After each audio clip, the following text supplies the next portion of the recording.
Nifty 25,000-এর উপরে উঠেছে, কিন্তু এখন প্রশ্ন একটাই, কি নিফটি 25,000-এর উপরে সাস্টেন করতে পারবে? আর যদি সাস্টেন করে তাহলে পরবর্তী লক্ষ্য কি হবে? পরবর্তী লক্ষ্য যদি এক কথায় বলতে হয় তাহলে 25,300 বা 300-র উপরে। কিন্তু সেই 25,300 যেতে গেলে নিফটিকে কিন্তু অনেকগুলো রেজিস্ট্যান্স, শক্তিশালী রেজিস্ট্যান্স কিন্তু ভাঙতে হবে এবং তারপর যেতে হবে। নিফটি যে 25,000-এর উপরে উঠেছে এবং সেখানে খুব শক্তিশালী একটা বেস তৈরি করেছে তা কিন্তু বলা যাবে না। আমরা এই সমস্ত কিছু নিয়ে আলোচনা করব নিফটি অ্যানালিসিসে। আমি সুররঞ্জন গঙ্গোপাধ্যায় আপনাদের সবাইকে স্বাগত জানাচ্ছি। চলুন ভিডিওটা শুরু করি, এবং ভিডিওটা শুরু করার আগে একটা ডিসক্লেমার দিয়ে রাখি, যেটা আমার নিজস্ব অ্যানালিসিস, আমি কোনো সেবি রেজিস্টার্ড অ্যানালিস্ট নই। এই অ্যানালিসিস করবার সময় আমি বিভিন্ন রকম ইন্ডিকেটর ব্যবহার করব আমার নিজের, এবং সেগুলো দেখে যে আপনারা ট্রেড নেবেন তা কিন্তু নয়। নিজেরা বিচার বিশ্লেষণ করবেন এবং তারপরে সিদ্ধান্ত নেবেন, কারণ মার্কেটে যা খুশি যখন খুশি হতে পারে সেই সমস্ত জ্ঞান কিন্তু আপনার থাকতে হবে। তো চলুন এক এক করে বোঝার চেষ্টা করি। দেখুন, মার্কেট কিন্তু অনেকখানি ধরাশায়ী হয়ে গিয়েছিল এবং সেখান থেকে মার্কেটকে অন্ততপক্ষে একটা শক্তিশালী আমাদের সাইকোলজিক্যালি জোন হোক বা ভালো সাপোর্ট জোন হোক, তার উপরে কিন্তু মার্কেটকে এনে দাঁড় করিয়েছে। এখন প্রশ্ন হচ্ছে, এই যে 25,000-এর নিচে চলে যাওয়া মানে কিন্তু অনেকের অনেক কিছু বিপদ হওয়া। বারে বারে আমরা কিছুদিনের মধ্যে দেখতে পাচ্ছি যে মার্কেটকে টেনে 25,000-এর নিচে নামানোর চেষ্টা হচ্ছে, কিন্তু ততবারই কিন্তু মার্কেটকে উপরে তুলে নিয়ে যাওয়ার একটা আগ্রহ বায়ার্সদের মধ্যে রয়েছে, এবং আজকেও সেটা আমরা দেখতে পেলাম। আগের দিনে আমরা দেখেছিলাম যে আরও এর নিচে একটি ভয়ঙ্কর জোন, সেটা হচ্ছে 24,480, 840 থেকে 870-এর জোনের নিচে কিন্তু মার্কেটকে বন্ধ করেছে সুযোগ পেয়ে। সেটা কিন্তু আজকে অন্ততপক্ষে রিকভার করেছে, অন্ততপক্ষে কিছুটা, এবং খুব কম পয়েন্ট বললে ভুল হচ্ছে, 200-250 পয়েন্টের উপরে কিন্তু মার্কেটকে তুলে নিয়ে গেছে। আপনারা যদি দেখেন তাহলে দেখতে পাবেন প্রিভিয়াস ক্লোজ কোথায়। প্রিভিয়াস ক্লোজ হচ্ছে 825-এ, মার্কেট ওপেন হয়েছিল কিন্তু তার নিচে 800-র নিচে, এবং সেখান থেকে খুব কম নয়, সেখান থেকে 700-রও নিচে চলে গেছিলো। দেখুন 680 নাগাদ চলে গেছিলো, 790-এ, 800-তে খুলেছে, মনে করুন 800 থেকে 680 পর্যন্ত গেছিলো, এবং এখান থেকে আবার মার্কেটকে তুলে নিয়ে গিয়েছিল 25,108, 25,108। সুতরাং বুঝতেই পারছেন 700 থেকে প্রায় 400 পয়েন্টের একটা র্যালি কিন্তু আমরা দেখতে পাচ্ছি ইন্ট্রাডেতেই। 700 থেকে আমাদের প্রায় 400-450 পয়েন্টের একটা র্যালি কিন্তু আমরা দেখতে পাচ্ছি। সুতরাং বুঝতেই পারছেন বড় মুভমেন্ট এসছে, কেমনভাবে এসছে, কীভাবে এসছে, আমরা সবগুলো আলোচনা করব। মান্থলি ক্যান্ডেল নিয়ে নতুন কিছু আলোচনা করার নেই। মান্থলি ক্যান্ডেলে এখনও পর্যন্ত এটি রেজিস্ট্যান্স হিসেবে কাজ করছে, তার উপরে তার নিচে তো এগুলো রয়েছে, এরা রেজিস্ট্যান্স হিসেবেই কাজ করছে। যতক্ষণ পর্যন্ত না 25,400-র উপরে ক্লোজিং দিতে পারছে মান্থলি ক্যান্ডেলে, ততক্ষণ পর্যন্ত আমরা বলতে পারবো না যে নিফটি অত্যন্ত ভালো জায়গাতে গেছে মান্থলি ক্যান্ডেলের সাপেক্ষে। এবারে উইকলি ক্যান্ডেলে আমরা দেখব। তো উইকলি ক্যান্ডেলে দেখুন, আমি কি বলেছিলাম যে এই যে একটা গুরুত্বপূর্ণ সাপোর্ট জোন ডবল দাগ ছিল, সেটিকে তার আগের সপ্তাহে কি করেছিল না, মেনটেন করার চেষ্টা করেছিল, তার পরের সপ্তাহে ক্লোজিং দিয়েছে, ইমিডিয়েট মার্কেট সেখান থেকে কিন্তু তুলে নিয়ে গেছে। আমরা তখন বলছিলাম যে এখান থেকে সাপোর্ট যারা নিয়েছে তারা কি মার্কেটকে উপরে তুলতে পারবে, যেখানে যেখানে আমরা দেখিয়েছিলাম। তখন এই একই জায়গা থেকে কেন সাপোর্ট দিল বোঝানোর চেষ্টা করেছিলাম যে এখান থেকে একটু বাইং, এরা কিন্তু মার্কেটকে তুলে নিয়ে গিয়েছিল। এরা কিন্তু এবার সফল হবে কি হবে না। তো প্রথম দিনই কিন্তু অন্ততপক্ষে এটা বলতে হবে যে এই যে রেজিস্ট্যান্স জোন ছিল, সেই রেজিস্ট্যান্স জোনের উপরে কিন্তু তারা কি করতে পেরেছে, ক্লোজিং করতে তারা সক্ষম হয়েছে। এখন নিফটির ক্ষেত্রে নিফটির কীরকম পজিশনে নিফটি উইকলি ক্যান্ডেলে দাঁড়িয়ে রয়েছে, খুব উইকলি ক্যান্ডেলটাকে বোঝার চেষ্টা করুন। দেখুন এই যে আমাদের এই জোন এবং এই জোন মিলিয়ে যে একটা ধাক্কার জায়গা, এই দুটো মিলিয়ে অন্ততপক্ষে তার উপরে কি করেছে, ক্লোজিং দিয়েছে। মনে রাখতে হবে যে এখনও কিন্তু উইকলি ক্যান্ডেল শেষ হবার কোনো জায়গায় নেই, সবে মাত্র শুরু হয়েছে। এখনও কিন্তু অনেক দিন আমাদের হাতে রয়েছে, 4-4টে দিন কিন্তু আমাদের হাতে রয়েছে, কিন্তু অন্ততপক্ষে তার উপরে আজকের দিনে ক্লোজিং দিয়েছে, যেটা একটা ভালো লক্ষণ। এখন দেখতে হবে সাস্টেন করতে পারছে কি পারছে না। তো আমরা বললাম, ভিডিওর প্রথমেই শুরু করেছিলাম যে নিফটির পরবর্তী টার্গেট হচ্ছে 25,300। কী দেখে বুঝলাম 25,300? এখানে কোনো দাগ নেই, কিন্তু এটা যেতে গেলে তার একটা বাধা পড়বে এই জায়গাটাতে, 220 বা 230 নাগাদ এখানে একটা উইকলি ক্যান্ডেলে তার বাধা রয়েছে, সেই বাধাটাকে কিন্তু পেরোতে হবে। তাহলে আপনি কী দেখে বুঝলেন যে 25,300? এটাও তো সাধারণভাবে একটা প্রশ্ন এসে যায়। দেখুন ইমিডিয়েট যা চলছে যদি এই জায়গাটাকে দেখতে চেষ্টা করেন, এই জায়গাটা সেটা হচ্ছে 25,300 এবং উইকলি ক্যান্ডেল দেখে আমি বলিনি, আমি যেটা ডেলি ক্যান্ডেল দেখে বলেছি সেটা আপনাদেরকে আমি দেখাবো। তো চলুন আমরা এইভাবে ছবিটাকে বন্ধ করে দিই এবং এখানে কয়েকটা জিনিসকে আমি আগেও দেখিয়েছিলাম। আনরাইভেলড সে কি করলো আপনারা দেখুন এর নিচে নেমেছে। আমরা আগের দিনে বলেছিলাম যে এটা অন্তত টাচ হয়নি, কিন্তু খুব কাছ থেকে এটা ঘুরেছে। এখন এটা উইকলি ক্যান্ডেলকে খেয়াল করতে হবে যে উপরে কিন্তু আমাদের কে ধাক্কা রয়েছে। এই যে দেখুন একটু বড় করছি, উপরে একটু বড় করছি, সেটা হচ্ছে আমাদের একটা ক্লাউড আছে যেটা অলরেডি ব্ল্যাকে পরিণত হয়েছে। কিন্তু আপনাকে তীব্রভাবে ধাক্কা দেবে এবং সেই ধাক্কা দেওয়ার জায়গাটাই কিন্তু 25,200 এবং তার আশেপাশে মোটামুটিভাবে। সুতরাং কিন্তু আপনাকে একটা ধাক্কা দেবে, যদি না মার্কেট এখানে খুলে দিলে সাপোর্ট নেবে, কিন্তু নিচের দিক থেকে যদি যাওয়ার চেষ্টা করে তাহলে কিন্তু ধাক্কা আপনাকে একটা দেবে। এখন মার্কেট যখন পড়ছে তখন দেখুন এখানে ধাক্কা খেয়েছে এবং ধাক্কা খেয়ে নিচে নেমেছে, আবার গেল, এই বাধাটা কিন্তু পেরোতে হবে। আস্তে আস্তে কিন্তু দুটোরই মুখ নিচের দিকে হয়েছে। এখন এইভাবে মার্কেটটা ঘুরে, এইভাবে ক্লাউডটা ঘুরে যদি এর উপরে ক্লোজিং দিতে পারে এই সপ্তাহে, তাহলে কিন্তু আমাদের ভালো এবং তারপর কিন্তু আমাদের টার্গেট অনুযায়ী ধাক্কা খাবে, সেটা পরের কথা। কিন্তু আপাতত কিছু নেই, এখানে কিন্তু একটা রেজিস্ট্যান্স জোন রয়েছে, আমরা মান্থলি ক্যান্ডেলে দেখব। আর যদি এখানে ধাক্কা খেয়ে সে নিচের দিকে পড়ে যায় তাহলে কিন্তু তখন আমাদের কাছে সাপোর্ট যে জোনটা সেটা হচ্ছে 24,482, 24,480, 82, 85, 90 এই অঞ্চলটা একটা সাপোর্ট দেওয়ার চেষ্টা করবে এবং যদি এখানে সাপোর্ট দিতে না পারে তাহলে আরও নিচে আমরা চলে যাব, সেটা হচ্ছে 24,215 থেকে 151। এই জোনটা সেক্ষেত্রে একটা সাপোর্ট জোন হিসেবে। আর উপরের দিকে রেজিস্ট্যান্স জোন রয়েছে 450 এবং 622, সেটা অনেক দূরের গল্প। এখন জানি না দূরের গল্প আমরা বলছি, একটা বড় ক্যান্ডেলই হয়তো তুলে নিয়ে যেতে পারে, কিন্তু আপাতত যেটুকু বোঝানোর চেষ্টা করলাম সেটা হচ্ছে এই জোনটা 25,200তে কিন্তু একটা রেজিস্ট্যান্স জোন আছে, এটুকু খালি আমার বলার। এরপরে চলুন আমরা ডেলি ক্যান্ডেলকে দেখি এবং ডেলি ক্যান্ডেলটাকে একটুখানি মন দিয়ে বোঝার চেষ্টা করি। ডেলি ক্যান্ডেলে দেখুন আগের দিনে যখন আমরা বললাম যে একটি বড় ক্যান্ডেল নিচে নামালো, এই ব্লু জোনটাকে আমি টানলাম, এর আগের দিনই টেনেছিলাম যে আমাদের টানার সময় এসেছে এবং একদম হড়হড় করে নিচে নেমে কোন জায়গাতে না আমাদের যে ব্লু যে ডাউন ট্রেন্ড চ্যানেল, সেই ডাউন ট্রেন্ড চ্যানেলের কি করেছে দেখুন, নিচের ভাগ থেকে সাপোর্ট নিয়ে উপরের দিকে উঠছে। তাহলে যতবারই দেখছি নিচে সাপোর্ট নিয়ে সে উপরের দিকে যাচ্ছে, এবারও কিন্তু সেটার কোনো পরিবর্তন ঘটেনি, নিচে ধাক্কা খেয়ে কিন্তু সে আবার উপর দিকে গেল, কিন্তু উপরে ধাক্কা খেয়েও কিন্তু সে নিচে নামছে না।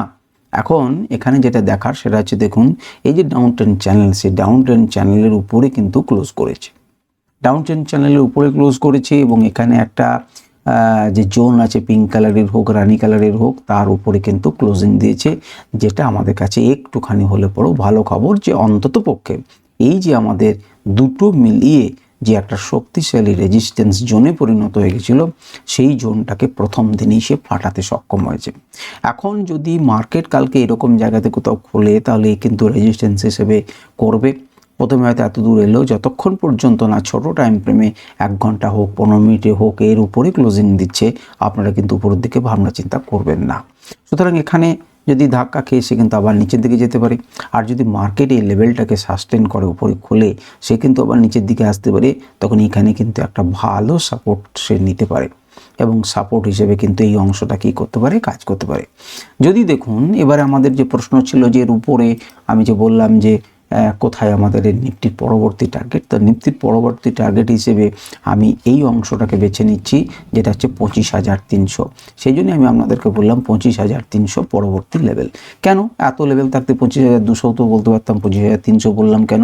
এবং তার জন্য আমি ছবিটাকে বন্ধ করছি এবং বোঝানোর চেষ্টা করছি। ভালো করে এই লেভেলগুলোকে একটু তাকিয়ে দেখুন। আপনার কি মনে হচ্ছে না যে এই রকম জায়গা ঘিরে একটা বক্স তৈরি করার চেষ্টা করেছে? আগেও আপনাদেরকে দেখাচ্ছি, দেখুন এইরকম জায়গা ঘিরে একটা বক্স তৈরি করার চেষ্টা করেছে। এই বক্সটা নিচের দিকে ভাঙলো এবং নিচের দিকে ভেঙে কি করলো না, নিচের দিকে ভেঙে অনেকখানি গিয়েছিল, সেখান থেকে উপরের দিকে উঠছে। এখন যখন উপরের দিকে উঠবে তখন কিন্তু এখানে সে রেজিস্ট্যান্স একটা ফেস করবে স্বাভাবিকভাবে। তো স্বাভাবিকভাবে রেজিস্ট্যান্স যদি ফেস করে মোটামুটিভাবে মাল্টিপল যে জায়গাগুলোকে আমরা যদি টাচ করি তাহলে হচ্ছে এই জায়গা এবং এই জায়গাটা হচ্ছে 25,200। 25,200 হচ্ছে এখানে কিন্তু সে রেজিস্ট্যান্স ফেস করবে। কিন্তু 25,300 বললেন কেন? কারণ উপরের দিক থেকে যে অংশটাতে বারবার ধাক্কা খেয়ে মার্কেটকে নিচে নামাচ্ছে সেটা হচ্ছে 25,300, এই 320, 25, 350 এইরকম একটা এরিয়াতে সে ধাক্কা খাচ্ছে। সুতরাং পরবর্তী লক্ষ্য তার কী হবে? যদি এটাকে ভাঙতে পারি সেখানেই থেমে থাকবে না, সে একদম 25,300-তে যে ধাক্কা মারবে। সুতরাং 25,300 তার লক্ষ্য হতে পারে। কারণ আমি যদি মার্কেট যদি উপরের দিকে যেতে চাই তাহলে তাকে লক্ষ্য হচ্ছে প্রথমে এটাকে ভেঙে উপরের দিকে যাওয়া, কারণ ইমিডিয়েট কাছাকাছি কিন্তু 25,200 রয়েছে। এই বাউন্সটাতে যদি কালকে মার্কেট কোথাও এখানে খোলে এখানে অবশ্যই সে রেজিস্ট্যান্স ফেস করবে। রেজিস্ট্যান্সটাকে ভেঙে যদি উপরের দিকে যেতে পারে তাহলে এখানে একটা রেজিস্ট্যান্স ফেস করবে। সুতরাং আমি মনে করছি যে এইটা হচ্ছে আলটিমেট তার লক্ষ্য হতে পারে এই মুহূর্তে, কারণ এখানে বারে বারে এই জোনটার মধ্যে মার্কেটকে সীমাবদ্ধ করে রাখার চেষ্টা হচ্ছে।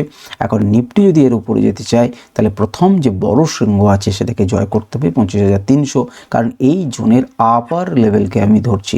লোয়ার লেভেলে তো 200-তে তো ধাক্কা খাবেই স্বাভাবিকভাবেই, কিন্তু এইভাবে ধরছি। আচ্ছা, এখানে আমাদেরকে বিভিন্ন রকম আমি লেভেলস দেখিয়েছিলাম, তো সেই লেভেলগুলো যদি দেখেন তাহলে আজকে দেখবেন যে উইকলি ক্যান্ডেলে যেমন ধাক্কা আছে, মান্থলি ক্যান্ডেলে কিন্তু কি করেছে, ডেলি ক্যান্ডেলে কিন্তু সেই যে আমাদের কি বলবো নিচের ক্লাউড, সেই ক্লাউডের উপরে কিন্তু অন্তত ক্লোজ করেছে। এখন ক্লাউডে ক্লোজ করলে পরেও এই কাছাকাছি দেখুন দুটো লাইন আছে, যারা দেখতে পাচ্ছেন তারা জানেন দুটো লাইন আছে। দুটো লাইন মানে কিন্তু জোরালো লাইন, যেটি আপনি দেখতেই পাচ্ছেন দীর্ঘদিন আগে সেই লাইনকে ডিফাইন করা হয়েছে, এবং ডিফাইন করলে পরেই মার্কেট কিন্তু আমাদের বলে দিয়েছে এবং এটাকে ঘিরেই কিন্তু আবর্ত হচ্ছে। এখন উপরের দিকে গেলে পরে এখানে ধাক্কা খাবে, রেঞ্জ কত না 25,200 থেকে একটুখানি উপরে 210, 15, 20 ইত্যাদিতে। তার উপরে যদি যায় তাহলে দেখুন একটা ক্লাউডের উপরে যখন ক্লোজ করেছে এবং তার উপরে যদি খোলে তাহলে মার্কেট কিন্তু চাইবে যে আর একটা জায়গাতে ধাক্কা খেতে। যেমন এখানের উপরে ক্লোজ করেছিল, সে চেষ্টা করেছিল উপর দিকে যাবার, দেখুন একদম গিয়েও ছিল কাছাকাছি অব্দি, এর উপরে ক্লোজ করেছে ওর কাছাকাছি গেছে। সুতরাং এর উপরে ক্লোজ করলে কিন্তু সে কাছাকাছি যাবার চেষ্টা করবে, ততক্ষণ হয়তো সে সামান্যখানি নেমে আসবে। এই মুহূর্তে 392 বা 400 জায়গাতে আছে, যদি 1-2 দিন একটুখানি হালকা এখানে ধাক্কা খায় ততক্ষণে কিন্তু একটু নেমে আসবে, এবং নেমে এলে পরে তার মোটামুটিভাবে তার টার্গেট হবে 25,300 বা তার আশেপাশে সামান্য। এখন দেখব যে মার্কেটে কি করা হয়, এবং এখানে আপনারা যদি দেখেন তাহলে 5 মিনিট, 15 মিনিট, 1 ঘন্টা, 4 ঘন্টা এবং ডেলি ক্যান্ডেল প্রত্যেক জায়গাতে নিফটি অন্তত পক্ষে আজকে বুলিশ রান করেছে। তো ঠিক আছে, এটাকেও যদি আমি বন্ধ করে দিই এবং আনরাইভেলকে দেখি তাহলে আনরাইভেল কি দিচ্ছে আমাদেরকে দেখি। যদি আপনি আনরাইভেলডের লেভেলগুলো দেখেন তাহলে দেখবেন যে এখানে দুটো লাইন কাছাকাছি ছিল, এখানে দুটো লাইন কাছাকাছি ছিল, এখানে দুটো লাইন কাছাকাছি ছিল, সেখানে কিন্তু সাপোর্ট নিয়েছে। তো এখানে সাপোর্ট নিয়েছে, ঠিক আছে, সাপোর্ট নিয়ে উপরের দিকে উঠছে। এখন উপরের দিকে উঠে আর একটা ডবল লাইন কাছাকাছি কোথায় আছে 25,300-র আশেপাশে। সুতরাং 25,300-র আশেপাশে কিন্তু একটা বাধা খাবে, ততক্ষণে ক্লাউড খানিকটা নিচে নেমেও আসতে পারে। সুতরাং এটি কিন্তু একটা শক্তিশালী জোন। এখন এর উপরে ধাক্কা খেয়ে কতটা উপরে দাঁড়াচ্ছে না এখান থেকে ধাক্কা খেয়ে নিচে নেমে যাচ্ছে, সেগুলো কিন্তু আমাদের দেখার রয়েছে। তো যাই হোক, এমনি আপনারা যে লেভেল তার অনুযায়ী ভাবনা চিন্তা করতে পারেন। আপনারা বিভিন্ন রকম ইন্ডিকেটার দেখলাম, তার সাপেক্ষে বিচার করতে পারেন। এবারে চলুন 1 ঘন্টা টাইম ফ্রেমে আমরা দেখানোর চেষ্টা করি। 1 ঘন্টার টাইম ফ্রেমে একটা জিনিস খুব মাইনরলি লক্ষ্য করুন এবং বোঝার চেষ্টা করুন। আমি প্রথমে এই সমস্ত লেভেলগুলোকে বন্ধ করে দিচ্ছি, লেভেল ভুলে যান, জিনিসটাকে বোঝার চেষ্টা করুন। দেখুন মার্কেট পড়ছে, একজন বুক চিতিয়ে দাঁড়িয়ে রয়েছে। মার্কেট চেষ্টা করলো, পারলো না, আবার নিচে এসেছে। যেখানে সে এসেছে সেখান থেকে আবার সে বুক চিতিয়ে দাঁড়িয়ে মার্কেটকে তোলার চেষ্টা করছে। মার্কেট আবার তীব্রভাবে একে ভেঙে যখন নিচের দিকে যাচ্ছে, মন দিয়ে দেখুন, নিচের দিকে যখন যাচ্ছে অনেকখানি চলে গেল। কিন্তু অনেকখানি চলে গেলেই তো হবে না কেউ তো তাকে সাপোর্ট দেওয়ার জন্য দাঁড়িয়ে থাকবে, মার্কেটকে তার ছেড়ে দেবে না। তো দেখুন মার্কেটকে এখান থেকে নিচ থেকে তুলে নিয়ে এসে কোন জায়গাতে দাঁড় করালো না, এই জায়গাতে স্টপ করলো। ভালো করে তাকিয়ে দেখুন, এই জায়গাতে সে স্টপ করলো। অর্থাৎ যে বায়ার সেখানে দাঁড়িয়েছিলেন তার ক্ষমতা হলো এই পর্যন্ত তুলে নিয়ে যাবার। খুব ভালো কথা, কিন্তু এত দূর যে তুললো সে কিন্তু আর ক্ষমতা তার হারিয়ে ফেলেছে, সেই পর্যন্ত তুলতে পারলো না। এরা প্রেসার দিচ্ছে, মার্কেট ধীরে ধীরে স্লিপ করছে। কিন্তু এর ক্ষমতা কত দূর হলো, এর মেনলি ক্ষমতা দাঁড়ালো এই পর্যন্ত। সে কিন্তু এত দূরে নিচে নামাতে দিল না, এখান পর্যন্ত সে কিন্তু অন্ততপক্ষে তার জায়গাটা গুটিটাকে সরিয়ে রাখলো। পরের দিন আবার ধীর গতিতে তুললো এবং এর কাছাকাছি নিয়ে গেল। অর্থাৎ প্রথম দিন যে চেষ্টাটা করলো পরের দিন সেই চেষ্টাটা পর্যন্ত এগোতে পারলো। আমাদের খুশি হতাম কিভাবে যদি এর উপরে একটা ক্লোজিং দিয়ে দিত, তাহলে আমরা খুশি হতে পারতাম, অন্তত বুঝতে পারতাম যেখান থেকে একটা হিউজ বাইং এসেছে তার উপরে আজকে তুলতে সক্ষম হলো। কিন্তু যারা এর ওপরে তুলতে দিল না তারা আজকেও কিন্তু তুলতে দিল না। এই ঘটনা থেকে এটাই বোঝা যায়। এখন যদি কালকের দিনে মার্কেটে এখানে কোথাও খোলে তাহলে বুঝতে হবে যে এরা এখানে শক্তিশালী একটা পদক্ষেপ গ্রহণ করেছে, তখন এরা এটি অঞ্চলটাকে সহজে ছাড়বে না। তারা চেষ্টা করবে যে এখানে অন্ততপক্ষে সাপোর্ট নিক এবং মার্কেট আরও উপরে উঠুক। উপরের দিকে যেতে যেতে সে কিন্তু আবার একটি বাধা পাবে এখানে, কারণ এখানে আর তার আগে বাধা ছিল, তার আগে বাধা ছিল। সুতরাং এটি একটি শক্তিশালী বাধা। ডান দিকে চলে আসুন 400 পর্যন্ত, আর এই জায়গাটাতে যে বাধা খাবে 300 পর্যন্ত। সেই জন্য আমি বড় চিন্তা ভাবনা না করে এই কাছাকাছি যে চিন্তা রয়েছে সেই চিন্তাটাকে আমি টার্গেট ধরেছি, যা আপাতত 300কে অ্যাচিভ করুক, এবং 300কে অ্যাচিভ করতে গেলে তার নিচে একটা বাধা আছে যেটা 200, সেই 200কে পেরোতে হবে। তো এই হচ্ছে মোটামুটিভাবে 1 ঘন্টা টাইম ফ্রেম আমরা বুঝতে পারছি। এবারে আমাদের যে গুলো টানানো থাকে সেইগুলোকে দেখুন, সেই লেভেলগুলোকে দেখুন। দেখতেই পাচ্ছেন একটা লেভেল থেকে আর একটা লেভেলে সে যাতায়াত করার চেষ্টা করবে। এখানে 200-ই কাছাকাছি, তারপর যদি যায় 300-300-র উপরে কাছাকাছি। সুতরাং এই একটা রেজিস্ট্যান্স দেবে, একটা রেজিস্ট্যান্স দেবে, এই একটি জোরালো রেজিস্ট্যান্স দেবে, সেটা হচ্ছে 25,500, তার একটুখানি নিচে। সাপোর্ট কারা দেবে না 960, এবং তার নিচে কিন্তু 720 বা 730-40 এই জায়গাটাতে সাপোর্ট জোন আছে, আপনারা দেখতে পাচ্ছেন। এই হচ্ছে মোটামুটিভাবে আমাদের ঘটনা, আপনারা দেখতে পেলেন। এবারে চলে আসুন 15 মিনিট টাইম ফ্রেমে আমি আপনাদেরকে বোঝানোর চেষ্টা করি। 15 মিনিট টাইম ফ্রেমে আমি আপনাদেরকে যেটা দেখাবো সেটা হচ্ছে মার্কেটের রেঞ্জটাকে বোঝার চেষ্টা করুন। প্রত্যেক মার্কেটের একটা রেঞ্জ আছে, এবং 2 তারিখের রেঞ্জ যদি দেখতে হয় তাহলে সেটা হচ্ছে আমরা মার্কেট লেভেলস দিয়ে আমি দেখার চেষ্টা করি। তো মার্কেট লেভেল দেখুন আজকে বেঁধে দিয়েছে যে এই অংশ থেকে এই অংশ, এটি কিন্তু রানিং ইন্ডিকেটর, আপনারা জানেন। সুতরাং এটিকে ভেঙে সে উপরে যেতে পারেনি, এটির নিচে সে উঠতে পারেনি, এবং ডট টু ডট দেখতে পাবেন ইন্টারডেতে। যতক্ষণ পর্যন্ত এর উপরে ছিল আমরা উপরের দিকে ভাবনা চিন্তা করবো একটি লেভেল থেকে আরেকটি লেভেল, যখনই সে নিচে ধাক্কা খাবে একটি লেভেল থেকে আরেকটি লেভেল। এই হচ্ছে আমাদের ব্যাপার। তো রেঞ্জ দেখুন, রেঞ্জটা এইটুকুর মধ্যে সীমাবদ্ধ করে রেখেছে, এবং সেই রেঞ্জ কিন্তু খুব কমা রেঞ্জ নয়, একটা ভালো রেঞ্জ এর মধ্যে সীমাবদ্ধ করেছে। এখন আমরা এটাকে কিভাবে ট্রেড করতে পারতাম সেটুকু, এটা বেরিয়ে যাচ্ছে। কিভাবে ট্রেড করতে পারতাম? ট্রেড আমরা সহজেই করতে পারতাম। সেটা হচ্ছে যখনই দেখলেন যে এইভাবে একটা ট্রেন্ড লাইনকে সুন্দর কেটে দিচ্ছে, তখনই কিন্তু আপনার আর ভাবনা চিন্তা করার কথা ছিল না, আপনার এগোনোর কথা ছিল ধীর গতিতে। দেখুন উপরের দিকে মুভ করেছে, ঠিক আছে। আপনি এখানে আমরা কি দেখিয়েছিলাম আগের দিন আপনাদের মনে আছে? একটা ডাইভারজেন্স আমি দেখিয়েছিলাম, একটা ডাইভারজেন্স এখানে হয়েছিল যার ফলে মুভমেন্ট হয়েছে। এখানে কি কোনো ডাইভারজেন্স ঘটেছিল যার ফলে মুভমেন্ট হলো? হ্যাঁ, এখানেও হয়েছিল। আপনারা চেক করবেন নিজেরা। সেখানে যদি আমরা ডাইভারজেন্স দিই তাহলে দেখব যেখান থেকে একটা ডাইভারজেন্স ঘটেছিল যার ফলে কিন্তু একটা বুল ডাইভারজেন্স ঘটেছিল, যার ফলে কিন্তু মার্কেট উপরের দিকে একটু মুভ করেছে। ঘটলেই যে সর্বদা ঘটবে তা কিন্তু না। যদি আমরা সিগন্যাল ইন্ডিকেটরটা দেখি তাহলে দেখব যে সঠিক সময়ে সে এন্ট্রি দিয়েছিল, এবং এন্ট্রি দেওয়ার পর কোন জায়গাতে গিয়ে দাঁড়িয়ে রয়েছে দেখুন। এইটা হচ্ছে 9 এবং 10 নম্বর টার্গেট, দুটো লেভেল মিলিয়ে, এবং সেখানে কিন্তু সে ধাক্কা খায়নি, কিন্তু মোটামুটিভাবে এখানে যে সে আঘাত করবে বা এখানে একটা রেজিস্ট্যান্স পাবে সেটা কিন্তু ক্লিয়ারলি আপনারা বুঝতে পারছেন। তাকে দেখুন এখানে দুটো মিলিয়ে একটা কি লেভেল তৈরি হয়েছে না, একটা রেজিস্ট্যান্স লেভেল তৈরি হয়েছে আজকের জন্য। কালকে দিনের সম্পূর্ণ ইকুয়েশন আলাদা।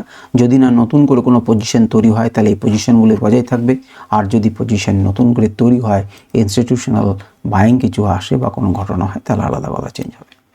তো ঠিক আছে, আমরা যদি আত্মা ইন্ডিকেটর ব্যবহার করি তাহলে ট্রেন্ড লাইনটাকে একটু বোঝার চেষ্টা করুন। এই ট্রেন্ড লাইন ছাড়া আপনারা কীভাবে আঁকতে পারেন? এগুলো হচ্ছে আলটিমেট ট্রেন্ড লাইন। আমি যদি আরও বড় করি তাহলে আরও কিছু পাবো। তাহলে এইভাবে একটা টেনে রাখুন। মার্কেট যদি পড়ে তাহলে এই অংশটা আপনাকে সমীহ দেবে, আপনাকে ধাক্কা দেবে, সাপোর্ট দেবে। আর উপরের দিকে যদি যায় তাহলে কিন্তু আপনাকে রেজিস্ট্যান্স ফেস করাবে। এটি কিন্তু স্বাভাবিক, এবং সেটি কিন্তু 400 কাছাকাছি এইটি দেখাচ্ছে। বেশ, এবারে চলে আসুন 5 মিনিট টাইম ফ্রেমে। 5 মিনিট টাইম ফ্রেমে একবার দেখুন, এখানে অজস্র ছোট ছোট লেভেলস আছে। আপনারা মনে করে দেখুন, আমি আপনাদেরকে বলছিলাম যে এই লেভেলটিতে দুটি দাগ আগের দিনও বলেছিলি, সে কিন্তু একটি শক্তিশালী জায়গায় তারা কিন্তু রক্ষা করেছে। দেখুন এখানেও রক্ষা করলো, মার্কেট ওপরের দিকে যাবার চেষ্টা করলো কিন্তু পারলো না, নিচে নামালো। কারা? না এখান থেকে যে দুজন তারা কিন্তু এখানে ধাক্কা দিল। এরপরে যখন আবার চেষ্টা করলো, এত দূর নিচে নামালো না, আবার চেষ্টা করলো, ধাক্কা দিয়ে নিচে নামিয়ে দিল। এবারে সেই লেভেলটাকে ভাঙবার জন্য একটা বড় ক্যান্ডেল, বড় শক্তির প্রয়োজন হলো। সেই বড় শক্তিটা আপনারা দেখতেই পাচ্ছেন যে কে সেই বড় শক্তিটা। তাকিয়ে দেখুন, একদম বড় লাফ লাফালো, এই যে বড় লাফ, এই প্রমাণ করলো যে তুমি ভাঙতে পারলে না, তুমি ভাঙতে পারলে না, তোমরা ধাক্কা দিয়ে নামালে, কই দেখো আমি একটি বড় শক্তি এন্ট্রি নিলাম এবং বড় শক্তি তাকে ভাঙলো আর টেস্ট করলো, মার্কেট ধীরে ধীরে ধীরে ধীরে চললো উপরের দিকে। তো এভাবেও আমরা ট্রেড করতে পারতাম। সেখানে আমাদের যে লেভেলগুলো ছিল সেই লেভেলগুলোকেও একটা লেভেল থেকে আর একটা লেভেল পর্যন্ত অনায়াসে হয়েছে। এবং এখানে একটা মজার জিনিস আপনারা দেখতে পাবেন, সেটা হচ্ছে দেখুন যখন ফাঁকা জায়গা ছিল তখন কিন্তু তার মুভমেন্টটা তাকিয়ে দেখুন, ফাঁকা জায়গা ছিল, বড় বড় মুভমেন্ট দেখুন পৌঁছে গেছে একবারে মুভমেন্ট, এবং ঠিক জায়গা কতদিন আগেকার, কত বছরের আগেকার লেভেলস, এগুলোকে কি সুন্দরভাবে তারা মান্যতা দিচ্ছে দেখতে পাচ্ছেন প্রত্যেকটা লেভেলে তারা কাজ করছে। তো যাই হোক, কোন জায়গাতে দাঁড়িয়ে রয়েছে, এখন আমাদের কি করণীয় বা কর্তব্য এবং কীরকমভাবে আমরা ভাবনা চিন্তা করতে পারি। লেভেল তো আমাদের চোখের সামনে রয়েছেই। আপনারা নিচের দিক থেকে একটা ট্রেন লাইনকে এঁকে রাখতে পারেন ছোটো টাইম ফ্রেমে, নিচের দিক থেকে ট্রেন লাইনকে করতে পারেন। যদি মার্কেট ধীরে ধীরে নামে তাহলে এখানে সময় করতে পারে। মার্কেট ধরুন প্রথমে উপর দিকে উঠে গেল এবং তারপর নামার চেষ্টা করছে, তাহলে এরকম জায়গাতে সে সময়ও নিতে পারে। এবং যদি অনেকটা উপরে থাকে তাহলে এই জায়গাটাতে কিন্তু একটা শক্তিশালী সাপোর্ট হিসেবে কাজ করবে। যদি কোনো মার্কেটে এরকম জায়গাতে করছে কারণ সময় দিল, নিচে যদি আসে, কারণ এখানে যেহেতু একটা বেস তৈরি করেছে এবং এই ট্রেন্ড লাইন, এই দুটো মিলিয়ে কিন্তু এটা একটা শক্তিশালী সাপোর্ট জোনে পরিণত হবে যদি এরকম কন্ডিশন ঘটে। আর যদি ভেঙে পড়ে যায় এবং উপর দিকে যাওয়ার চেষ্টা করে, এটি কিন্তু একই রকমভাবে সাপোর্ট না হয়ে রেজিস্ট্যান্সে পরিণত হবে। সুতরাং এইভাবে আমরা ট্রেন্ড লাইনকে নিচের দিকে টেনে রাখুন এবং উপর দিকে চিন্তা ভাবনা করুন। আর উপর দিকে যদি ভাবেন তাহলে উপর দিকে যদি আমরা ছোটো টাইম ফ্রেমে নিই তাহলে এই হচ্ছে আপনার মোটামুটিভাবে, আমরা যদি প্রাইস অ্যাকশন করি তাহলে এই হচ্ছে আমাদের মোটামুটিভাবে কি না একটা রেজিস্ট্যান্স লেভেল। মার্কেট কোথায় খুলছে আপনারা দেখুন এবং তার সাপেক্ষে বিচার করুন। একবার ওপেন ইন্টারেস্টটা দেখে নিই, অনেকখানি সময় হয়তো হয়ে গেল ধীরে ধীরে বলতে বলতে। তো আসুন একবার ওপেন ইন্টারেস্টটা দেখি। প্রথমেই আমরা যেটা দেখব 25,000-এর গল্পটা দেখব। 25,000-এ দেখুন সাপোর্ট ভালো আছে, আজকের দিনে অন্ততপক্ষে ভালো সাপোর্ট তৈরি হচ্ছে 1,47,000 আর 96,000 তাকে নিচে নামানোর চেষ্টা করছে। মজার ব্যাপার হচ্ছে ইন্ট্রাডেতে 62,000 লট ভয় পেয়ে কিন্তু পালিয়েছে যারা মার্কেটকে নিচে নামাবে। সুতরাং ভয় না পেলে তাদেরকে কেন ওপরের দিকে তুলতে সক্ষম হয়েছে বুঝতে পারছেন সাংঘাতিকভাবে। এবং 71,000 লট কিন্তু তারা চেয়েছে যে মার্কেটকে তুলে রাখে। একটুখানি ওপরে 25,050 মোটামুটি শেয়ানে কোলাকুলি হচ্ছে, শেয়ানে কোলাকুলি হচ্ছে 41,000 আর 40,000। দেখুন রেজিস্ট্যান্স কিন্তু এখানে সামান্য হলেও আছে, কিন্তু ইন্ট্রাডেতে 27,657 লট কিন্তু কি চাইছেন, মার্কেটকে উপরের দিকে নিয়ে যেতে চলেছেন সাপোর্ট দেওয়ার জন্য। সেখানে কল ওয়াই চেঞ্জ হয়েছে মাত্র 4,865টা। সুতরাং ধোপে টিকতে পারেনি, সেজন্যই কিন্তু মার্কেট তার উপরে উঠে দাঁড়িয়ে রয়েছে। 25,000 হলো, 25,050 হলো, 25,100। কেন 25,100 উপরে যেতে পারেনি?